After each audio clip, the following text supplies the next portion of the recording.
নমস্কার, কেমন আছো তোমরা সবাই? আশা করি তোমরা সবাই ভালো আছো। আজ শুরু হলো সকালটা সুন্দর একটা জবা ফুল দিয়ে। সাউথের ফেমাস খাবার ইডলি সকালে এনেছে আর আমি এখন খাচ্ছি। এখন বাজে ওই একটা, খেয়ে আমি রান্না বসাবো। দুপুরে তো রান্না হয় না, আজ রাতের রান্নাটা আমি দুপুরবেলায় করব। আজ রান্না করেছি মাংস আর ফ্রাইড রাইস। রান্নার চাপটা তো আর নেই, তো ভাবলাম কি একটু ছাদে যাই, ছাদে গিয়ে একটু বসি। আমি যে ভাড়া বাড়িতে থাকি 5 তলা, তো আমি থাকি একদম নিচে, আর এখন যাচ্ছি পুরো 5 তলার উপর। আমার ঘরটা যদি উপরে থাকতো তাহলে আমি সবসময় ছাদে বসে থাকতাম, কারণ ছাদের পরিবেশটা খুব সুন্দর। পাশে এয়ারপোর্ট, আর দেখো রাস্তার এক সাইডে ঘরবাড়ি আর এক সাইডে নদী, আর নদীর পাশে একটা ভাঙা পাহাড়। একদিন যাব ওই ভাঙা পাহাড়ে। আর নদীর চারি সাইডে শুধু গাছ আর গাছ।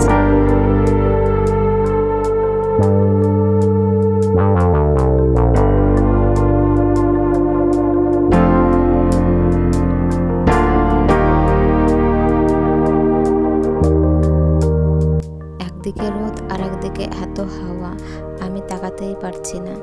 তো আজকের জন্য ব্লগটা এই পর্যন্ত। আমার এরকম মিনি ব্লগ দেখার জন্য আমার চ্যানেলটাকে সাবস্ক্রাইব করো।